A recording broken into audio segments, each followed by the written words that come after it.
நாடி. நாடினா என்னங்கிறதுக்கு முன்னாடி ஒரு இன்ட்ரெஸ்டிங்கான ஒரு ஆர்டிகல் நான் ரீசெண்ட் டைம்ஸ்ல படிச்சேன்.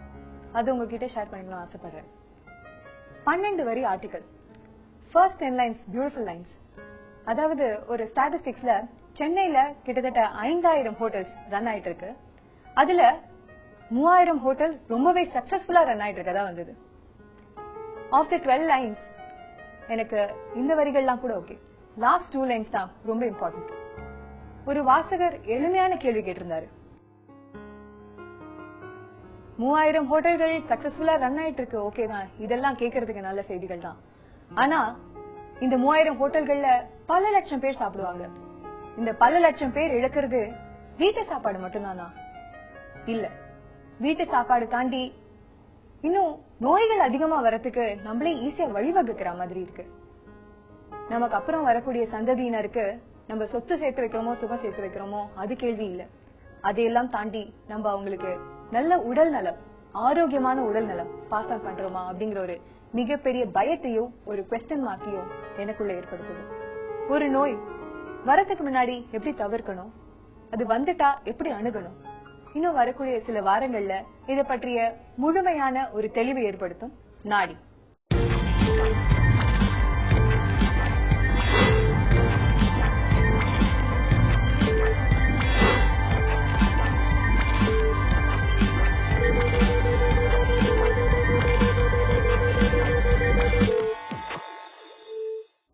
பொதுவாவே குழந்தைங்க சப்பியா இருக்கும் பொழுது ரொம்பவே ரசிக்கும்படியா இருக்கும். இதுவே அவங்க பெரியவங்க ஆனாங்கன்னா அது ரசிக்கப்படக்கூடிய ஒரு விஷயமா இல்ல கவலைப்படக்கூடிய ஒரு விஷயமா? இது குழந்தைகள் இல்லாம ஒரு ஏஜ் லிமிட்டே இல்லாம ஒரு ப்ராப்ளம். இத ஒபிசிட்டின்னு சொல்லுவாங்க, அதாவது உடல் பருமன். உடல் பருமன் அப்படின்னா என்ன? இது ஒரு நோயா இல்ல குறைபாடா? உடல் பருமன் ஏன் வருதுனாக்க நம்ம சாப்பிடுற உணவுல கார்போஹைட்ரேட், புரோட்டீன் அண்ட் ஃபேட் 3 பொருள் இருக்கு. அந்த ஃபேட் பொருள் நிறைய சாப்பிட்டாக்க ஒபிசிட்டி வரும். அதே சமயத்துல நீங்க பாத்தீங்கன்னாக்க எக்ஸசைஸ் நிறைய பண்ணாக்க அந்த ஃபேட்டை குறைக்கிற கேலரி வேல்யூ குறைஞ்சதுனாக்க அந்த ஃபேட் அக்யூமுலேஷன் இருக்காது. ஸோ ஒபிசிட்டி வர்றதுக்கு காரணம் எக்ஸசைஸ் இல்லாத செடென்டரி லைஃப் இருக்கு. நிறைய ஃபேட் சம்பந்தப்பட்ட உணவுகளை உண்டால் வர வாய்ப்பு இருக்கு. அந்த ஃபேட்டுங்கிறது தோலு கீழே வந்து பொருந்தி நம்மளுக்கு அந்த ஷேப்பே மாறி போகும். எக்ஸசிவ் ஃபேட் ஆர்கன்ஸ், அதாவது ஹார்ட், லங்கு, கிட்னி, இந்த மாதிரி ஆர்கன்ஸ்லயும் இருக்கலாம். அந்த மாதிரி இருக்கும்போது அந்த ஆர்கனோட ஃபங்க்ஷனும் குறைவாக்குது. ஸோ ஒபிசிட்டி என்பது ஒரு நோயே என்று சொல்லலாம். ஒபேசிட்டி அப்படிங்கிறது எந்த ஏஜ் குரூப்ல இருக்கவங்களுக்கு வரும்? எந்த ஏஜ் குரூப்ல இருக்கவங்க ரொம்ப கேர்ஃபுல்லா இருக்கணும்? இதுக்கு ஏதான ஏஜ் ரெஸ்ட்ரிக்ஷன்ஸ் இருக்கா? வெயிட் கெயின் பாத்தீங்கன்னா வந்து சின்ன வயசுல இருந்தே இருந்தது. பட் பியூபர்ட்டி அட்டைன் பண்ணதுக்கு அப்புறம் வந்து ரொம்ப ரேபிட் வெயிட் இன்க்ரீஸ் இருந்தது. அது ஒரு சர்டன் பீரியடுக்கு அப்புறம் காலேஜ் முடிச்சுட்டு ஆஃபீஸ் ஜாயின் MNC ஜாயின் பண்ணும்போது வந்து ஒரு கோர்ஸ் ஆஃப் 3 to 4 monthsல வந்து ரொம்ப வெயிட் வந்து ரொம்ப அட்டைன் ஆயிடுச்சு. லைக் ஒரு ரேபிட் வெயிட் இன்க்ரீஸ் இருந்தது. நான் இப்போ I was 70 kgsனா நான் அங்க ஒரு 3 to 4 monthsல வந்து நியரிங் 100 kgs நான் ஆயிட்டேன். பிகாஸ் அந்த நேச்சர் ஆஃப் ஒர்க்கா இருக்கட்டும், ஒரு உட்கார்ந்த இடத்துல இருந்தே வந்து கண்டினியூஸ் 8 hours ஆஃப் ஒர்க்கா இருக்கட்டும் அண்ட் ஃபுட் ஹேபிட்ஸ், அங்க போயிட்டு வந்து ஜங்க் நான் பயங்கரமா சாப்பிட ஆரம்பிச்சிட்டேன். லைக் ஒரு பிரேக் இருக்காது. ஸோ என்னென்ன ஜங்க் கிடைக்குதோ அந்த டேபிள்ல உட்காந்து அப்படியே சாப்பிட ஆரம்பிச்சேன். ஸோ என்கிட்ட வந்து இதான் சாப்பிடணும் அதான் சாப்பிடணும்ன்ற வந்து ஒரு ஐடியாவே இல்லாம என்ன கிடைக்குதோ அதெல்லாம் பயங்கரமா சாப்பிட ஆரம்பிச்சிட்டேன். அண்ட் அதுக்கப்புறம் என்னாச்சு, வெயிட் இன்க்ரீஸ் ஆகிறது தெரியாம இன்க்ரீஸ் ஆயிடுச்சு. ஒரு சர்டன் ஸ்டேஜுக்கு மேல வந்து என்ன நானே பார்க்கும்போது ரொம்ப குண்டான மாதிரி இருந்தது. உங்களுக்கு நீங்க பாத்தீங்கன்னாக்கா ஒபிசிட்டிங்கிறது சைல்ட்ஹுட்ல இருந்து முதியோர்கள் மட்டும் வர வாய்ப்பு இருக்குது. சைல்ட்ஹுட்ல ஒரு ஸ்கூல் கோயிங் சைல்டுக்கு ஒபிசிட்டி ரொம்ப காமனா பார்க்கலாம். நீங்க ஸ்கூல்ல போனீங்கன்னா சில பிள்ளைகள்லாம் ரொம்ப ஃபேட்டா இருப்பாங்க, விளையாடுறதுக்கு கஷ்டப்படுவாங்க, அந்த மாதிரி இருக்கும். அதே சமயத்தில் நீங்க பார்த்த முதியோர்லையும் நாங்க பார்க்கணும் நிறைய ஒபிசிட்டி வருது. அந்த மாதிரி முதியோருக்கு வரும்போது நாள்பட ஒபிசிட்டி, மூட்டு வலி, பேக் பெயின் இதெல்லாம் சேர்ந்து வரும் அவங்களுக்கு. ஸோ எந்த ஏஜ் குரூப்லயும் வர வாய்ப்பு இருக்கு.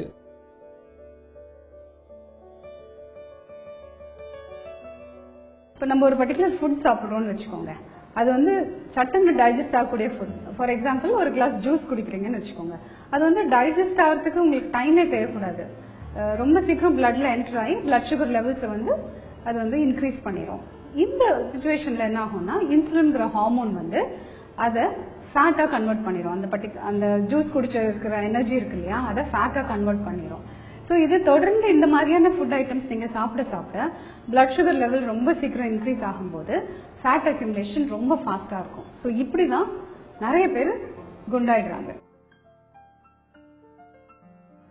ஒரு குழந்தை வளரும் பொழுது நியூட்ரிஷியஸான ஃபுட், ஆரோக்கியமான ஃபுட் கொடுப்போம், ஏன்னா ஹெல்தியா வளரணும்னு. ஆனா அந்த குழந்தை வளர்ந்துட்ட பிறகும் இதே ஃபுட் ஹேபிட்ஸ் நம்ம கண்டினியூ பண்ணோம்னா அந்த குழந்தை ஒபீஸ் ஆயிடுது. இதை நம்ம எப்படி அணுகணும்? ரொம்ப சிம்பிள். ஒபீஸ்ங்கிறது அவங்க கண்ணாடி பார்த்துட்டே இருப்பாங்க, அவங்களுக்கு தெரியும். அதாவது ப்ரீவியஸ் 5 வருஷம் முன்னாடி எடுத்த போட்டோவும் இப்போ பார்த்தாக்க டெஃபினட் டிஃபரன்ஸ் தெரியும் அவங்களுக்கு. அவங்களுக்கே தெரியும் ஒரு ஸ்லோனஸ் இந்த ஆக்டிவிட்டி, ரிஃப்ளெக்ஸ் எல்லாம் குறைய வாய்ப்பு இருக்குது. அவங்க ஒரு பர்டிகுலர் வேலையை 10 நிமிஷம் செஞ்சாங்கன்னா ஒரு 30 நிமிஷம் செய்ய வாய்ப்பு இருக்கும். அந்த மாதிரி ஒரு ஸ்லோனஸ் இருக்கும், ரிஃப்ளெக்ஸே இருக்காது. லெத்தார்ஜின்னு சொல்லுவாங்க இங்கிலீஷ்ல. அதாவது ஒரு பண்றதுக்கே கஷ்டப்படுவாங்க ஒரு வேலையை. அந்த வேலையை ஈஸியா முன்னாடி பண்ணிருங்க கம்ப்ளீட்டா கஷ்டப்படுவாங்க பண்றதுக்கு. இப்போ அவங்க என்ன பண்ணுவாங்கன்னா ஹைட் வெயிட் இண்டெக்ஸ் பார்க்க, அதாவது முக்கியமா வெயிட் பாத்தீங்கன்னாக்க அவங்களுக்கே தெரியும். முதல்ல நான் 60 kg தான் இருந்தேன், இப்ப பாத்தீங்கன்னா 100 kg இருக்கேன் அப்படின்னு ஈஸியா கண்டுபிடிச்சிடலாம். அந்த மாதிரி இருக்கும்போது அவங்க கன்ஃபார்ம் பண்றதுக்கு டாக்டரை பார்த்துட்டு பாடி மாஸ் இண்டெக்ஸ்னு ஒரு இது இருக்கு, அது பார்த்து கரெக்டா சொன்னாங்கன்னா அவங்க ஒபிசிட்டி 100% இருக்காங்கிறது மெடிக்கலா ப்ரூவ் பண்ண முடியும். பாடி மாஸ் இண்டெக்ஸ் ஒருத்தரோட உயரத்திற்கும் உடல் எடைக்கும் இடையே உள்ள ஒரு உறவை வெளிக்காட்டக்கூடிய அளவுகோல்.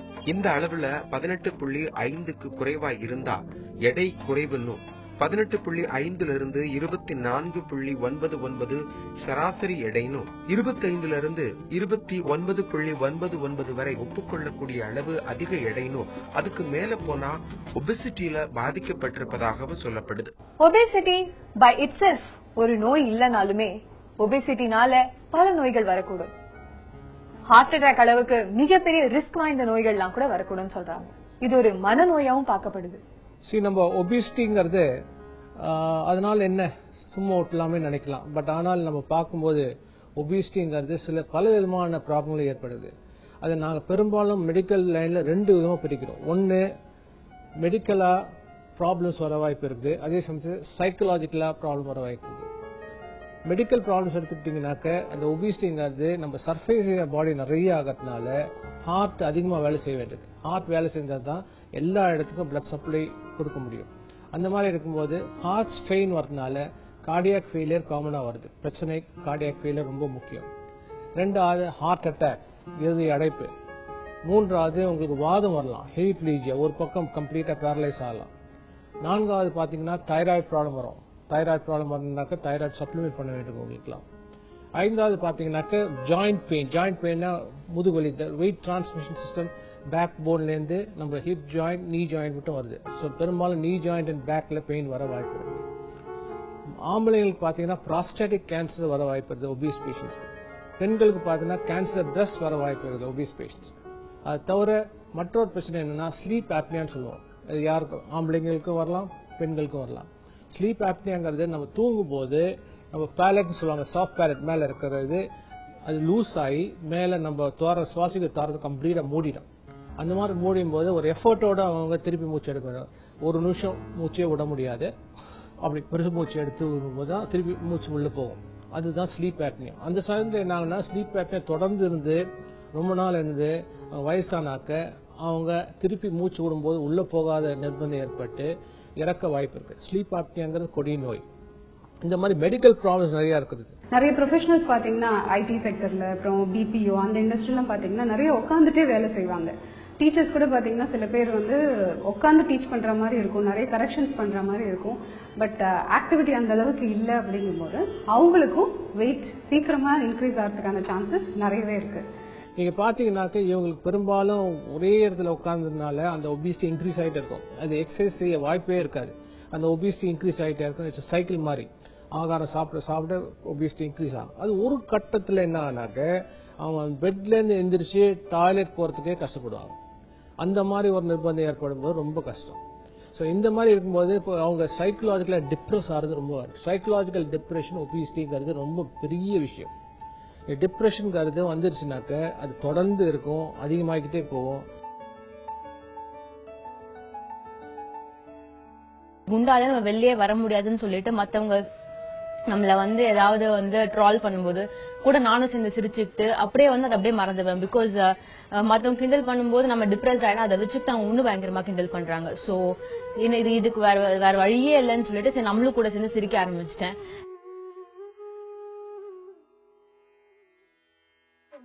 நீங்க சைக்கலாஜிக்கல் ஆஸ்பெக்ட்ஸ் பாத்தீங்கன்னா ஒபிசிட்டில ரொம்ப முக்கியமான ஒரு பகுதி இது. அவங்க வெளியே சொல்ல மாட்டாங்க, ரொம்ப ஷையா இருப்பாங்க. அவங்க ஒர்க்ல டிஸ்கிரிமினேஷன். ஃபார் எக்ஸாம்பிள் ஆபீஸ்ல ஒர்க் பண்ணாலே அவங்களுக்கு ஃப்ரெண்ட்ஸ் நிறைய பேர் இருக்க மாட்டாங்க. அதே சமயத்தில் யங்ஸ்டர்ஸ்க்கு பாய் ஃப்ரெண்ட்ஸ் கேர்ள் ஃப்ரெண்ட்ஸ்லாம் இருக்கிறது அரிது. ஸோ அவங்க ஒரு மாதிரி செக்லூடட் லைஃபே இருப்பாங்க. அண்ட் டிஸ்கிரிமினேஷன் ஒர்க் இருக்கும். ஃபார் எக்ஸாம்பிள் 2 பேருக்குள்ள promotion நினைச்சாக்க obese person will stand a second chance. இந்த 2013 எப்போ ஹையஸ்டா வெயிட் அப்போ இருக்கும்போது பாத்தீங்கன்னா வந்து எனக்கு வேற கம்பெனில போய் ஜாயின் பண்றதுக்கு வந்து ஒரு ஆஃபர் வந்தது. சரி இன்டர்வியூ அட்டென்ட் பண்ண போகும்போது பாத்தீங்கன்னா வந்து நான் போறதுக்கு முன்னாடி என் அப்பியரன்ஸ் அங்க போயிடுச்சு. ஸோ எனக்கு ரொம்ப ஷேம்ஃபுல்லா இருந்தது. பிகாஸ் வந்து எனக்கு வந்து அங்க சீரியஸாவே வந்து எனக்கு ரொம்ப இதுவா இருந்தது. என்னோட அப்பியரன்ஸ் பத்தி அவங்க குவெஸ்டின் ரைஸ் பண்ண ஆரம்பிச்சிட்டாங்க. சரி அதுவும் வந்து ஒரு பாயிண்ட் ஆஃப் நான் நிறைய அதனால அந்த ஆப்பர்ச்சுனிட்டி நான் லூஸ் பண்ண வேண்டியதா இருந்தது. இப்ப பீப்புள் பாத்தீங்கன்னா வந்து first what they give preference is your appearance. So உங்க அப்பியரன்ஸே நல்லா இருந்தாலே அதுவே ஒரு பாசிட்டிவ் சைன். ஸோ குண்டா இருக்கவங்க வந்து நிறைய ஆப்பர்ச்சுனிட்டிஸ் மிஸ் பண்றாங்க. பிகாஸ் அவங்க அப்பியரன்ஸ்னாலேயே அவங்களுக்கு வந்து ஒரு சார்ட் ஆஃப் ஒரு இன்செக்யூரிட்டி வந்துருது. அவங்களுக்கு அவங்க மேலேயே வந்து ஒரு தாழ்வு மனப்பான்மை வந்துருது. ஸோ அந்த தாழ்வு மனப்பான்மை வந்து unless or until they reduce their weight அது போகவே போகாது கண்டிப்பா. ஒபிசிட்டி இன் யங்ஸ்டர்ஸ், அதாவது மேரேஜ் ஆகிற குரூப்ல பாத்தீங்கன்னாக்க எனக்கு தெரியுது 2 விதமான பிரச்சனைகள் பெருசா தெரியுது. எஸ்பெஷலி பெண்களுக்கு. நீங்க பாத்தீங்கன்னாக்க பெண்கள் மேரேஜ் ஏஜ்ல இருக்கும்போது அழகா இருந்தாதான் அவங்களுக்கு ப்ராப்பர் மேட்ச் அலையன்ஸ் கிடைக்கிறது. கொஞ்சம் ஒபீஸா இருந்தா they may not get a chance to marry at all. So அது முக்கியமானது. அதனால நிறைய பெண்கள் மேரேஜ் ஏஜ் குரூப் பெண்கள் எங்ககிட்ட வராங்க ஃபார் பேரியாட்ரிக் சர்ஜரி. ஏன்னா அவங்க BMI more than 40 இருந்தாக்க டெஃபினெட் நாங்கள் ஆஃபர் பண்றோம் பேரியாட்ரிக் சர்ஜரி. அந்த ரிசல்ட்ஸ் ரொம்ப நல்லா இருக்கு. வித்தின் 6 months to 2 yearsக்குள்ள டெஃபினெட்லி 40% ஆஃப் வெயிட் ரிடக்ஷன் தான். அவங்க நல்லா ஆகிறதுக்கு சான்ஸ் இருக்கு. நல்லா ஆயிருக்காங்க. அதுக்கப்புறம் நல்ல இடத்துல மேரேஜ் ஆயிருக்காங்க எனக்கு தெரிஞ்சு.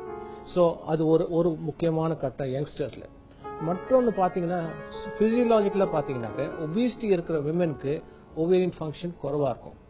சிமிலர்லி ஒபிசிட்டி மென்க்கு இந்த ஸ்பெர்ம் ஜெனிசிஸும் குறைவா இருக்கும். ஸோ அவங்க கல்யாணம் பண்ணாலும் நாளைக்கு குழந்தை இல்லாத இருக்க வாய்ப்பு இருக்குது. ஸோ அதையும் பார்க்க ஒபிசிட்டிங்கிறது போத் சைக்கலாஜிக்கலா பிஃபோர் மேரேஜும் குறைக்கிறது நல்லது. அண்ட் ஆல்சோ ஃபர்டிலைசேஷன் ப்ரோக்ராமுக்கு ரொம்ப முக்கியமானது. ஒபிசிட்டி வெயிட் குறைக்கிறது தான் எல்லா கைனகாலஜிஸ்டும் விரும்புவாங்க. இந்தியா போன்ற வளர்ந்து வரும் நாடுகள்ல ஒரு பக்கம் பஞ்சம் இருந்தாலும் இந்த உடல் பருமன் பிரச்சனையும் அதிகரிச்சிட்டு இருக்குங்கிறது தான் உண்மை. இந்த நிலை எவ்வளவு பரவலா இருக்கு? ஒபிசிட்டி இன் இந்தியாங்கிறது ரொம்ப difficult assess statistically.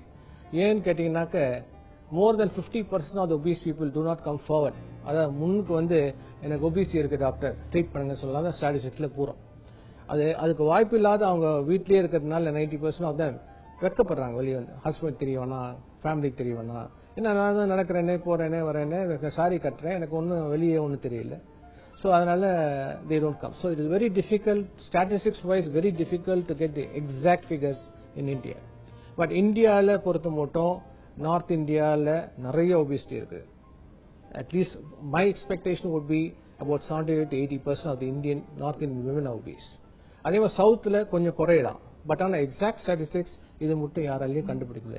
Bariatric society of இந்தியான்னு ஒன்று இருக்கு, அவங்க தான் பண்றாங்க இந்த வேலையை. பட் அவங்களே ஒத்துக்கிறாங்க எக்ஸாக்ட் ஸ்டாட்டிஸ்டிக்ஸ் இது மட்டும் கண்டுபிடிக்க முடியல. சவுத் இந்தியாவை விட நார்த் இந்தியால தான் ஒபிசிட்டி பரவலா இருக்குன்னு சொல்றாங்க. இது டெஃபினட் ஸ்டாட்ஸ் இல்லனாலுமே கூட 5ல் ஒருத்தருக்கு நம்ம இந்தியாவுல ஒபிசிட்டி இருக்கு. அந்த அளவுக்கு சிவியரா இருக்கு. இதுல எவ்வளவு பேரு நம்ம அடுத்த ஜெனரேஷனுக்கு ஒபிசிட்டி பாஸ் ஆன் பண்ண போறோம்? அடுத்த தலைமுறைக்கு நாம இதை கொண்டு போக கூடாதுன்னு நினைச்சா ஒரு சில நடவடிக்கைகளை எடுத்தாகணும். அதுக்கான வழிமுறைகள் என்ன? மை அட்வைஸ் இஸ் யாருக்கு ஒபிசிட்டி வந்தாலும் ஒரு நல்ல சர்ஜன், பேரியாட்ரிக் சர்ஜன் முக்கியமா. பேரியாட்ரிக் சர்ஜரிக்கு ஒரு ஸ்பெஷாலிட்டி இப்போ எல்லா சர்ஜனும் பண்றது இல்லை. Only few surgeons are doing bariatric surgery. So நீங்க பார்க்கலாம், நீங்க கேட்டு அறிஞ்சிக்கலாம் யார் யார் பேரியாட்ரிக் சர்ஜரி பண்றது. அவங்க கிட்ட போய் உங்க ஒப்பீனியனுக்கு வாங்க. அதாவது முதல் கட்டமா எனி பேரியாட்ரிக் சர்ஜன் முதல்ல உங்களுக்கு பிசிக்கலா எக்ஸாமின் பண்ணுவார். எண்டோக்ரைன் டெஃபிஷியன்சி இருக்கா, கால் பிளாடர்ல ஸ்டோன் இருக்கா, ஹெர்னியா இருக்கா, எக்ஸஸா, உங்களுக்கு டயபிட்டிஸ் இருக்கா, கார்டியாக் ப்ராப்ளம் இருக்கா, அனஸ்தெட்டிக் ஃபிட்னஸ் வாங்குவாங்க. அடுத்து அனஸ்தெட்டிக் கூப்பிட்டு இவர் தாங்குவார ஜெனரல் அனஸ்தீசியா அதெல்லாம் வாங்குவாங்க. BMI இண்டெக்ஸ்ல அவங்க என்ன கிரேட், மாடரேட் ஒபேசிட்டியா, சூப்பர் ஒபேசிட்டின்னு பார்க்கணும். அதுக்கப்புறம் முக்கியமா அவங்க என்ன பண்ண complete evaluation, haematological evaluation, PFT pulmonary function test, cardiac echocardiogram எல்லாம் பார்க்கணும். Heart, lung, blood test and calcium levels, bone density and also endocrine test முக்கியமா பண்ணணும். தைராய்டு, growth ஹார்மோன், கால்சியம் எல்லாம் பார்க்கணும். இதெல்லாம் பார்த்துட்டு கன்ஃபார்ம் பண்ணிட்டு இவர் கரெக்டா இருப்பாரா இல்லையா பேரியாட்ரிக் சர்ஜரி பார்த்துட்டு அதுக்கப்புறம் one more important step psychological investigation, psychological assessment of patient. அவங்க டிப்ரெஷன்ல இருந்தாக்க அவங்கள முதல்ல சைக்காட்ரிஸ்ட் கிட்ட அனுப்பிச்சு அவங்கள மருந்து கொடுத்து டிப்ரெஷன்லேருந்து வெளியே வந்து அவங்கள நல்லா புரிய வச்சு அதுக்கப்புறம் தான் ஆப்ரேஷன் பண்ணணும். ஏன்னா டிப்ரெஷன் உள்ள வந்தவங்க பண்ணாலும் சம்டைம்ஸ் டிப்ரெஷன் அதிகமாகலாம். ஸோ சைக்காட்ரிக் இவாலுவேஷன் பேஷண்ட் ரொம்ப முக்கியம். அண்ட் பிஃபோர் எனி சர்ஜரி இதுல உள்ள காம்ப்ளிகேஷன் அனைத்துமே சொல்லிட்டு இது வராத மாதிரி நாங்கள் பார்த்துக்கிறோங்கிறதையும் சொல்லிட்டு ஒரு கான்ஃபிடன்ஸ் பில்ட் பண்ண பேஷண்ட். அந்த மாதிரி பண்ணாதான் அவங்களுக்கு அக்செப்டன்ஸ் இன் சர்ஜரி வரும்.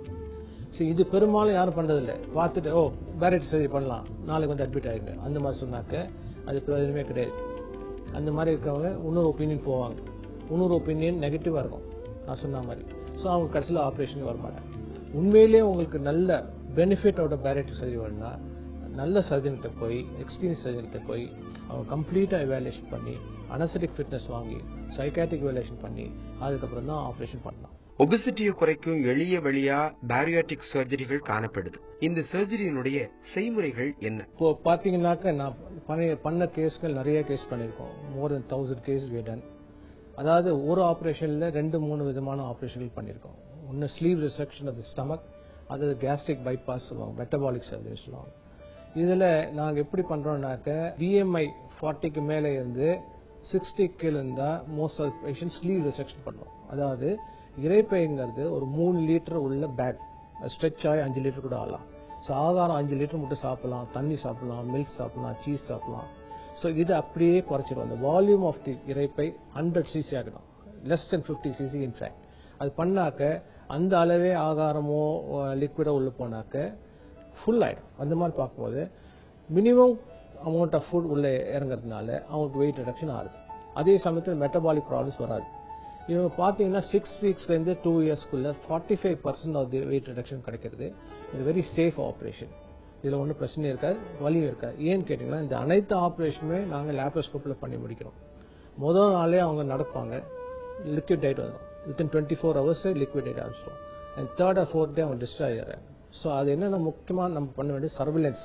இந்த மாதம் அந்த பேஷண்ட் செக் பண்ணோம். ஏன்னு கேட்டிங்கன்னா வைட்டமின் டெஃபிஷியன்சியா இருக்கா, மினரல் டெஃபிஷியன்சி இருக்கா, வேற ஏதாவது ப்ராப்ளம் இருக்கா, ஹீமோகுளோபின் லோவா இருக்கா, நிறைய ஜிங்க் டெஃபிஷியன்சி, இந்த மாதிரி எல்லா விஷயம் செக் பண்ணிட்டு அதுக்குள்ள ரேர் மினரல்ஸ் சொல்லுவோம், நியூட்ரியன்ஸ் சொல்லுவோம், அது ரீப்ளேஸ் பண்ண சரியாகும். இது ரொம்ப சக்சஸ்ஃபுல்லான ஆப்ரேஷன். எஸ்பெஷலி சவுத் இந்தியாவில் நல்ல அக்செப்டன்ஸ் இருக்கு. மற்றொரு பார்த்தீங்கன்னாக்க சில பேஷண்ட் 250 kg மேல இருக்கா, சூப்பர் ஒபீஸ் பேஷண்ட். அந்த மாதிரி நிறைய கேஸ் பண்ணியிருக்கோம். அந்த கேஸ்களுக்கு தான் what we do is gastric bypass surgery. அதாவது முக்கியமா நீங்க என்ன புரிஞ்சுக்கணும்னா ஆகாரம் சாப்பிடுறது வாயிலேருந்து நேரம் இறைப்பைக்கு போகுது, இறைப்பையிலேருந்து சிறுகுடல் போகுது. சிறுகுடல் என்ன ஆகுதுன்னா 2 விதமான ஜூஸ், முக்கியமான ஜூஸ் மிக்ஸ் ஆகுது. Pancreatic juice, file juice. இது 2 மிக்ஸ் ஆன உடனே டைஜஷன் ஸ்டார்ட் ஆகுது. அந்த 32 அடி ஸ்மால் இன்டெஸ்டைன்ல அத்தனை டைஜஸ்ட் ஆகி கம்ப்ளீட் அப்சர்வ் ஆயிடுது. அன்அப்சர்வ் மெட்டீரியல் பெருக்குடலுக்கு போயிட்டு மலமா வெளியே வருது. இதுதான் ரெகுலரா நடக்க வேண்டியது. இந்த ஆபரேஷன் நாங்க என்ன பண்ணுவோம்னா ஆகார இறைப்பை போறது, இறைப்பையை கம்ப்ளீட்டா குறிக்கிறோம், 50 cc எடுக்கும் ப்ரீவியஸ் ஆபரேஷன். அங்கேருந்து ஆகார சிறுகுடல் போகாத நேர ஃபுட் பைப்புன்னு ஒரு தனி சிறுகுடல் அமைப்போம். அதாவது ஃபுட் போற பேசேஜ் தனி, பைல் அண்ட் பேங்க்ரியாட்டிக் போற பேசேஜ் தனி. அது ரெண்டும் மீட் பண்ணது லாஸ்ட் 100 centimeters இன்டெஸ்டைன் தான் மீட் பண்ணும். அந்த 100 centimetersக்குள்ள வெரி லிட்டில் டைஜஷன் அசிமுலேஷன் இருக்கும். Most of the food 90% of food undigested food பெருகுடலுக்கு போயிட்டு மோஷன்ல வெளியே வரும். ஸோ இந்த மாதிரி ஆகும்போது வெரி லிட்டில் ஃபுட் இஸ் அசிமுலேட்ங்கிறதுனால உங்களுக்கு ரேபிட் வெயிட் ரிடக்ஷன் இருக்கும். பட் ஆனால் ஆன் கான்ட்ரி அதே சமயத்தில் vitamin, minerals, zinc, haemoglobin and calcium levels குறைய வாய்ப்பு இருக்கு. ஸோ அது ரெகுலராக நம்ம வாரம் நம்ம செக் பண்ணிட்டு பிளட் செக் பண்ணிட்டு ரீப்ளேஸ் பண்ணணும். இந்த operation is very good operation, especially super obese patient பண்ணுறது. பட் கேர்ஃபுல் சர்வீலன்ஸ் வேணும். ஏன்னா ரேபிட் வெயிட் ரிடக்ஷன் இருக்கும் உங்களுக்கு. அதே சமயத்தில் மினரல்ஸ் வைட்டமின் டெஃபிஷியன்சி வர வாய்ப்பு இருக்கு. அதை கரெக்டாக நம்ம கண்டுபிடிச்சு அப்பப்போ நம்ம ரீப்ளேஸ் பண்ணிட்டே வந்தால் கரெக்டாக இருக்கும். பேரடி சர்ஜரி பண்ணாக்க ரிசல்ட்ஸ் 100% கரெக்டாக இருக்குது. வெஸ்டர்ன் வேர்ல்டு மட்டும் ரொம்ப நல்ல ரிசல்ட்ஸ் ப்ரொடியூஸ் பண்ணுறாங்க. இந்தியாவிலும் நாங்கள் ப்ரொடியூஸ் பண்ணிட்டு வரோம். அது அக்செப்டன்ஸ், அதை பற்றி அவேர்னஸ், இது ரெண்டும் முக்கியம் பேஷண்ட்டுக்கு. அது இருந்தாக்க இன்னும் நிறைய கேஸ் பண்ணலாம்னு நினைக்கிறேன். எத்தனை கொடிய விளைவுகள் ஒபிசிட்டி தருவதா சொன்னாலும் மருத்துவ ரீதியா இந்த நிலை வர காரணமும் அதுக்கு தீர்வும் உணவு மற்றும் வாழ்க்கை முறைகள்ல மாற்றங்கள் ஏற்படுத்துவதுதான். இவ்வளவு பெரிய பிரச்சனைக்கு இவ்வளவு எளிதான தீர்வு இருக்கும் போது பலர் அதை மேற்கொள்ளாம இருப்பதுக்கு காரணங்கள் என்ன?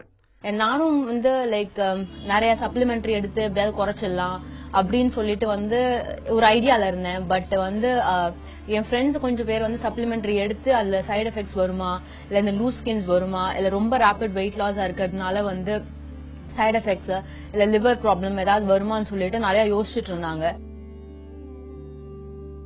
In 20% of the cases, elastic skinனால stretch ஆன ஸ்கின் திரும்பி வந்துருக்கு.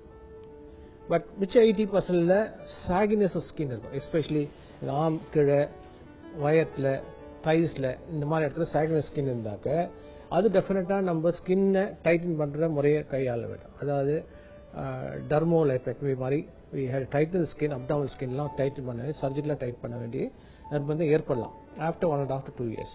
ஸோ பட் அதனால ஒன்றும் பாதகம் இல்லை. பட் அது வரது ஒன்லி இன் 80%. ஒபிசிட்டி வந்தா என்னென்ன நோய்கள் ஃபாலோ ஆகும், இதனால சைக்கலாஜிக்கலா என்ன ப்ராப்ளம்ஸ் அப்படிங்கறத நம்ம பார்த்தோம். ஆனா ஒபிசிட்டி வராம எப்படி தவிர்க்க முடியும்? நீங்க பாத்தீங்கன்னாக்க டயட் ரொம்ப கட்டுப்பாடா இருக்கும். அதாவது ஃபேட், கொலஸ்ட்ரால், ட்ரைகிளிசரைட் இதெல்லாம் இல்லாத லோ கேலரி உள்ள டயட் சாப்பிடணும். அதாவது நீங்க சூஸ் பண்றது ஃபாஸ்ட் ஃபுட் இல்லாத healthy food, protein, green leafy vegetables, fruits, இதெல்லாம் high in vitamin, minerals, antioxidants இருக்கு. It's call a balance diet. அதே டயத்துல மினிமம் 1 hour எக்ஸசைஸ் எவ்ரிடே பண்ணணும். அது பண்ணீங்கன்னாக்க என்ன டைம் இருக்கோ இல்லையோ 1 மணி நேரம் எக்ஸசைஸ் பண்ணாது இருக்கக்கூடாது. நீங்க எதுவாக இருந்தாலும் அது பண்ணீங்கன்னாக்க இந்த கேலரி கம்ப்ளீட்டட் பர்ன் ஆகி வெயிட் ரிடக்ஷன் வரும். உங்களுக்கு அந்த லெவலுக்கு கொண்டே போகாது. அந்த BMI 33ங்கிற லெவலுக்கே வராத அதுக்குள்ளாரையே நம்ம கட்டுப்படுத்திட்டு நம்மளோட ஹெல்த்தை பார்க்கலாம். இந்த மாதிரி இருந்ததுன்னா நாட் ஒன்லி அந்த 1 hour exercise and diet will improve your health. உங்க ஒர்க் அவுட்புட்டையும் ஆஃபீஸ்ல இம்ப்ரூவ் பண்ணும். It will give you fantastic advantage. நீங்க ஒர்க் பண்ணலாம், பெட்டர் லாங் ஹவர்ஸ் ஒர்க் பண்ணலாம், ஒன்றும் பிரச்சனை இல்லை. The other advice is இந்த லாங் ஹவர்ஸ் இருக்கு. ஃபார் எக்ஸாம்பிள் உங்க கம்ப்யூட்டர்ல உட்காந்து ஒர்க் பண்றவங்கன்னா my advice is every 2 to 3 hours சின்ன exercise, take a walk down the stairs, walk up. யூசுவலா ஒரு கான்செப்ட் இருக்கு. நிறைய சயின்டிஸ்ட் இந்த எக்ஸசைஸ் பத்தி எல்லாம் ரிசர்ச் பண்றவங்க என்ன சொல்றாங்க இப்ப அப்படின்னா, ஒரு நாளைக்கு நம்ம 10,000 ஸ்டெப்ஸ் வாக் பண்ணணும் அப்படிங்கிறாங்க. இப்ப அந்த காலத்துல பாத்தீங்கன்னா தாத்தா பாட்டி அவங்க எல்லாம் ரெகுலரா ஒரு இடத்துக்கு இல்ல ஒரு பஸ் ஸ்டாண்டுக்கு நடக்கணும், இல்ல பக்கத்துல ஏதாவது வாங்க போகணும் அப்படின்னா எப்படி நடந்துதான் போவாங்க. அப்போ இந்த அளவுக்கு வெஹிக்கிள்ஸ் யூஸ் பண்ணக்கூடிய சந்தர்ப்பமும் கிடையாது. ஸோ நிறைய பேர் ஸ்கூலுக்கே 8 கிலோமீட்டர் 10 கிலோமீட்டர் நடந்து தான் போவாங்க. ஸோ இந்த மாதிரியான ஆக்டிவிட்டி இருந்து இப்ப ரொம்ப மாறிடுச்சு. ஸோ 10,000 ஸ்டெப்ஸ் பர் டே நீங்க நடக்கணும் அப்படிங்கறது தான் மினிமம். அதே இது வெயிட் குறைக்கணும் அப்படின்னா 12,000 ஸ்டெப்ஸ் பர் டே அப்படிங்கிறாங்க. ஸோ இது ரிசர்ச்ல கண்டுபிடிக்கப்பட்ட ஒரு விஷயம். பெருகி வரும் விழிப்புணர்ச்சியின் காரணமா இன்னைக்கு காலகட்டங்கள்ல இத்தகைய நிலையை தவிர்க்க மருத்துவர்கள் பல ஆலோசனைகளையும் அறிவுரைகளையும் சொல்றாங்க.